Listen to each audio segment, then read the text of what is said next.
Shalom, Shalom, perkenalkan nama saya Gladys Kalelo dengan NIM 2264040027 dan teman saya. Melki David Hasian dengan NIM 226404020. Kami dari kelompok 5 Dengan kasus pneumonia. Di sini tujuan pembuatan video ini adalah untuk mengetahui definisi, jenis, problematik fisioterapi, dan penanganan fisioterapi terhadap kasus pneumonia. Selamat menyaksikan! Jadi, apa sih definisi pneumonia itu?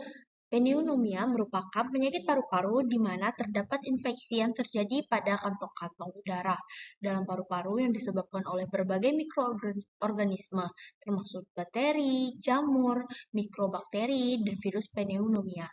Pneumonia juga adalah peradangan atau infeksi yang menyerang salah satu atau kedua paru-paru. Infeksi yang terjadi dapat menyebabkan penumpukan cairan atau nanah dalam kantong udara kecil yang disebut alveolus. Itu sebabnya pneumonia juga sering disebut dengan paru-paru basah. Ini adalah gambar penjelasan dari penyakit pneumonia.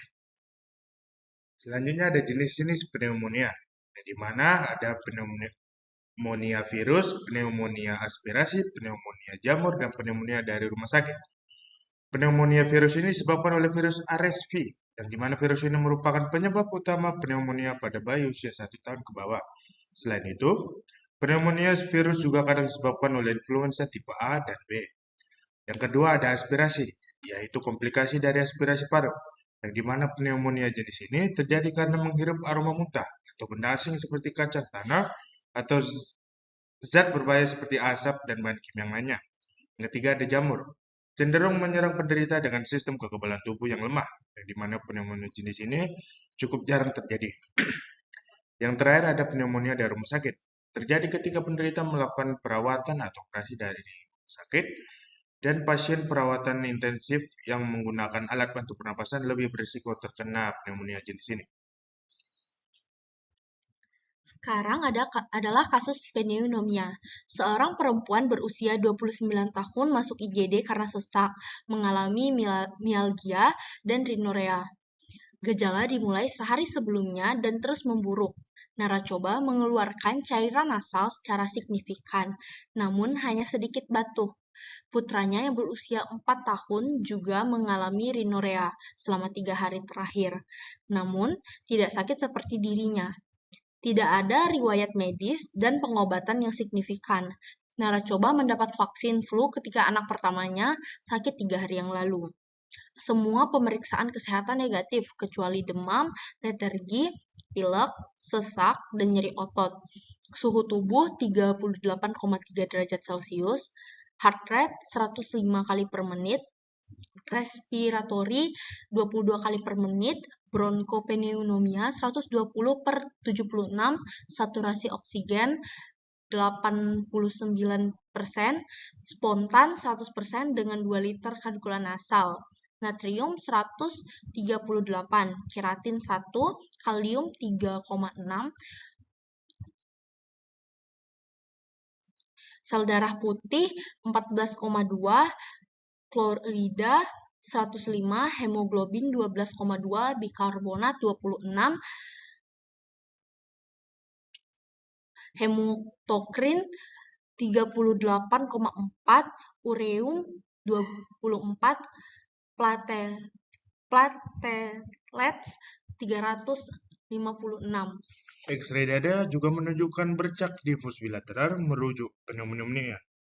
Kultur darah negatif, kultur sputum 1 plus squamous epithelial cell, 3 plus segmentus neutrophils, organisme, dan flu positif influenza A.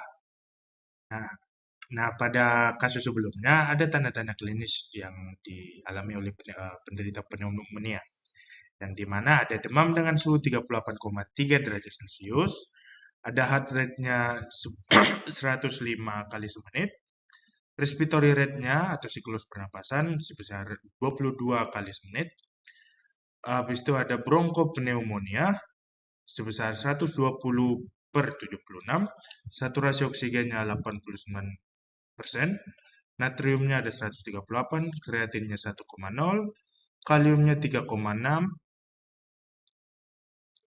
dan sel darah putihnya itu ada 14,2, kloridanya itu ada 105, hemoglobinnya itu ada 12,2,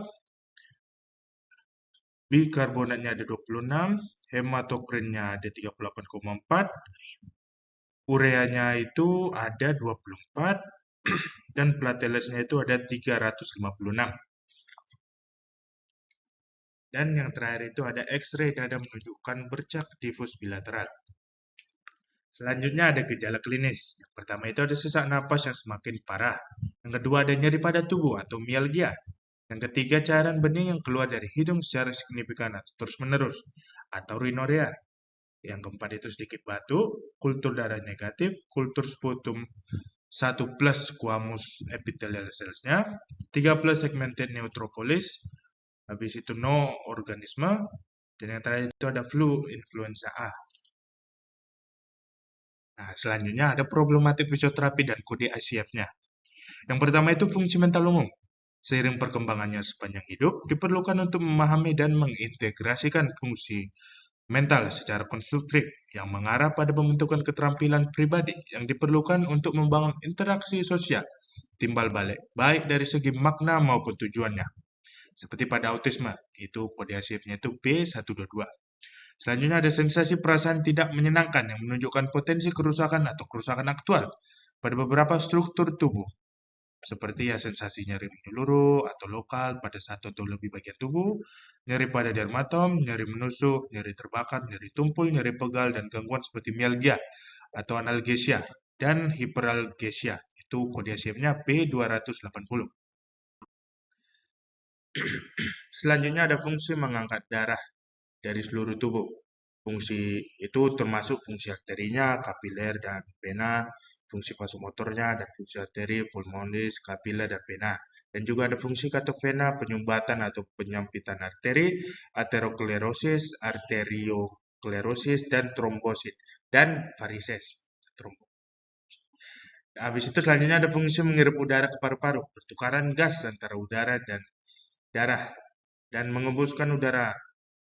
Dan fungsinya laju pernapasan, ada ritme dan kedalaman pernapasan, gangguan seperti apnea, hiperventilasi, pernapasan tidak teratur, dan pernapasan paradoks, dan spasme bronkus, dan seperti pada emfisema, paru, pengurangan aliran udara melalui saluran udara dari atas dan bawah. Habis itu selanjutnya ada fungsi otot-otot yang terlibat dalam pernapasan. Fungsi otot di pernapasan dada, fungsi diafragma, dan fungsi otot pernapasan tambahan. Habis itu ada fungsi yang berkaitan dengan kapasitas pernapasan dan kardiovaskular yang diperlukan untuk menahan aktivitas fisik. Nah, contohnya fungsi ketahanan fisik, kapasitas aerobiknya berapa, stamina, dan kelelahan.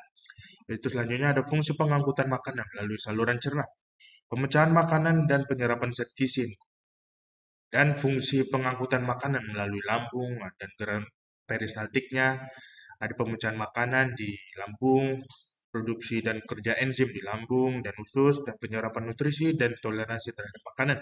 Gangguan seperti hiperasidatis lambung, intoleransi terhadap makanan, hipermotilitas usus, paralisis usus, obstruksi usus, dan penurunan produksi empedu. Di situ ada fungsi jangkauan dan kemudahan pergerakan suatu sendi.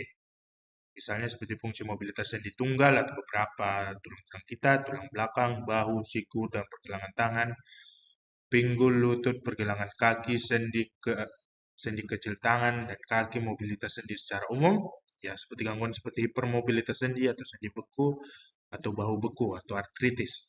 Di situ ada struktur sistem saraf simpatik, struktur sistem pernapasan.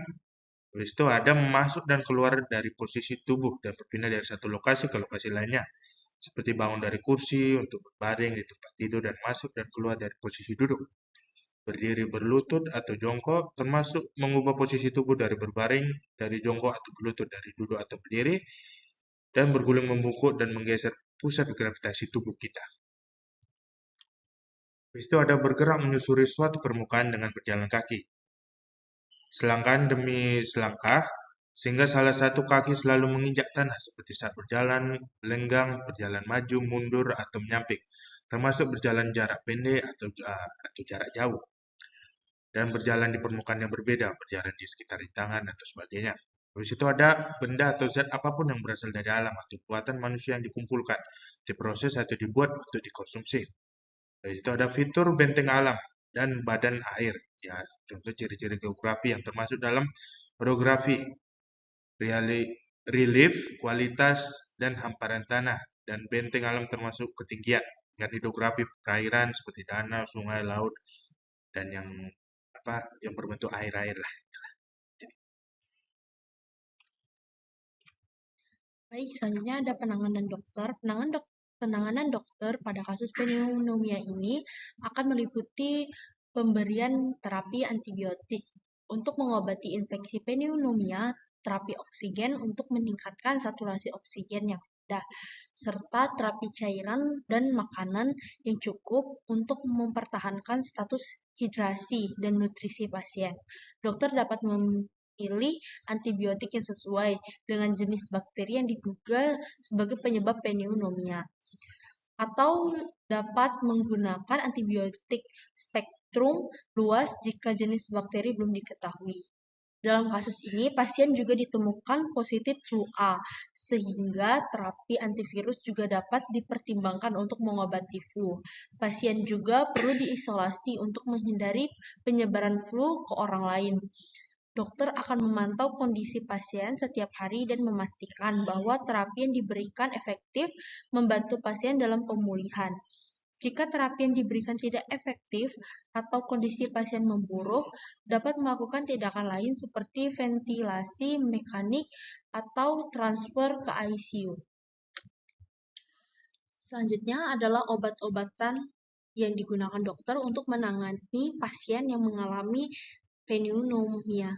Yang pertama, ada obat antipiretik dan analgenik seperti ibuprofen atau paracetamol untuk meredakan demam dan nyeri, obat untuk meredakan batuk, obat antibiotik seperti ceftaroline, fosamil, clarithromycin, azithromycin, erythromycin, atau cefditoren untuk mengatasi pneumonia yang disebabkan oleh infeksi bakteri.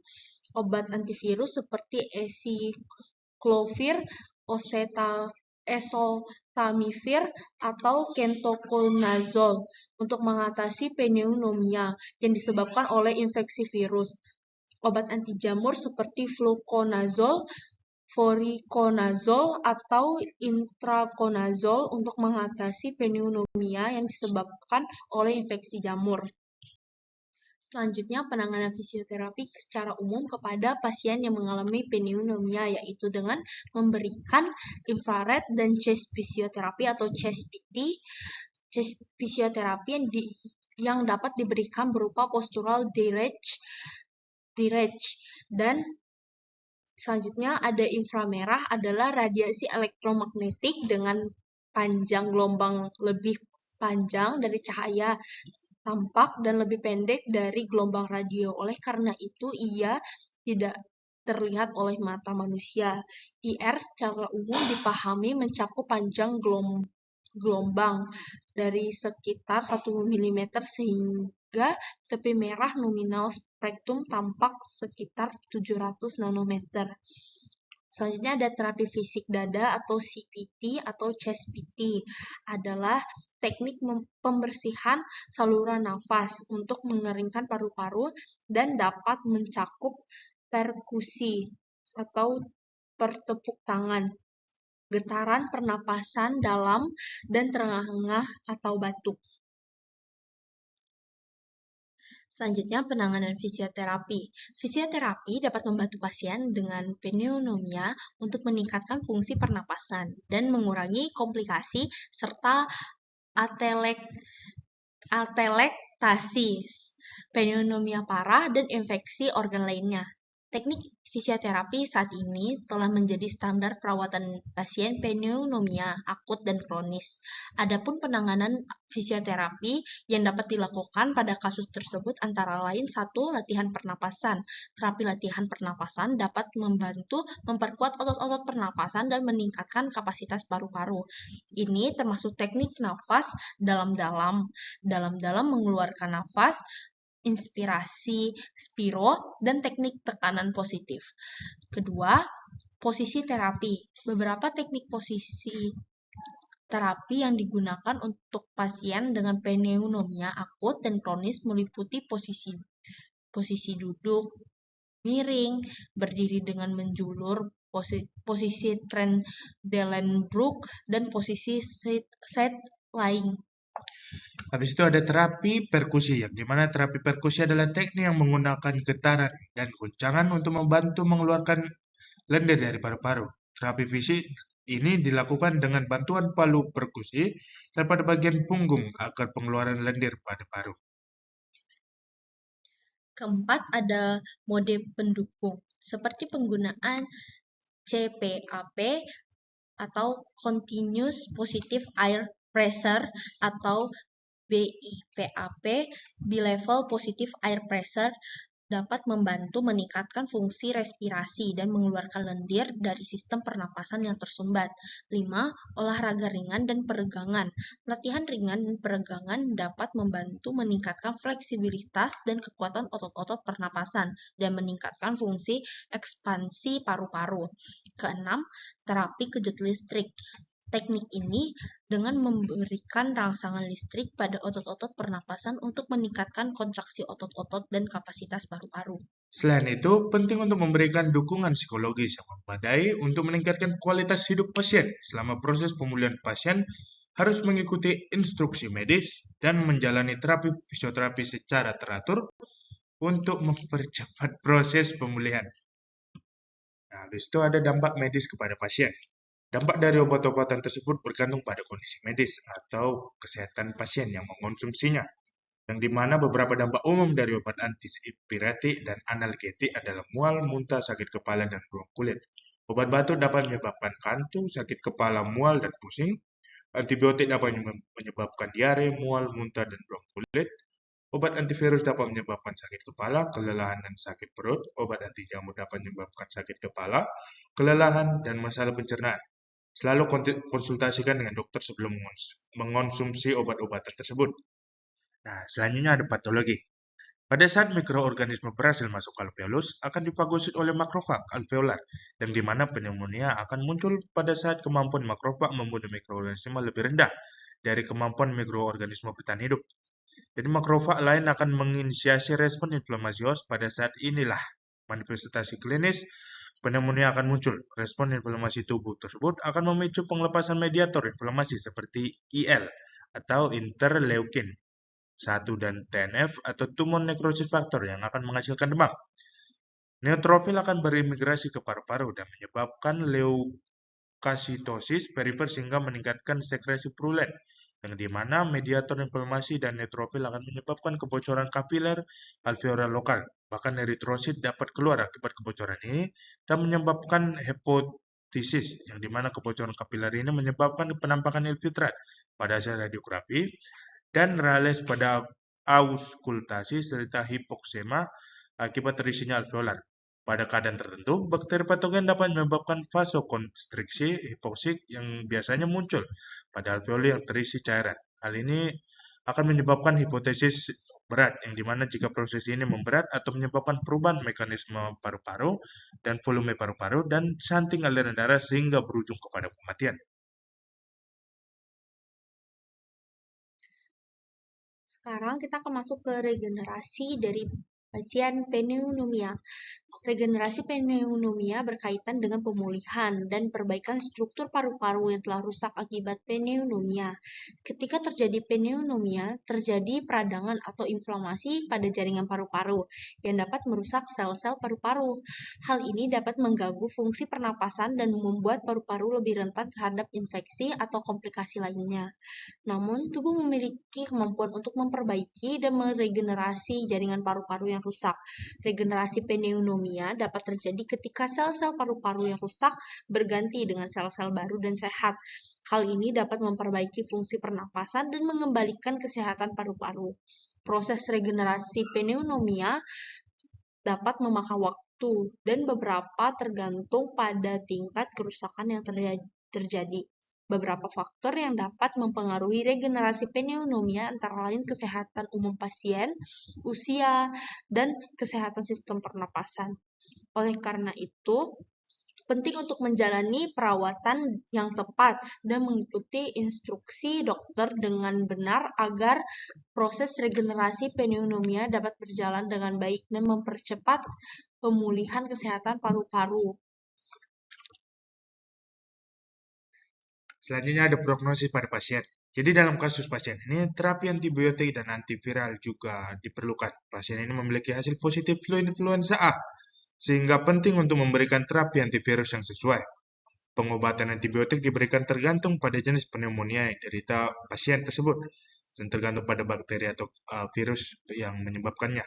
Jadi pasien perlu dipantau dan dilakukan tindak lanjut evaluasi kondisi kesehatannya untuk memastikan pemulihan yang optimal. Prognosis pneumonia dapat bervariasi tergantung pada usia, kondisi kesehatan, dan faktor risiko yang lain yang dimiliki pasien tersebut. Dengan penanganan yang tepat dan pemeliharaan kesehatan yang baik, pasien dapat pulih sepenuhnya dari pneumonia, namun bila tidak segera ditangani dapat berakibat fatal. Sekian hasil presentasi kami dari kelompok 5. Terima kasih. Shalom.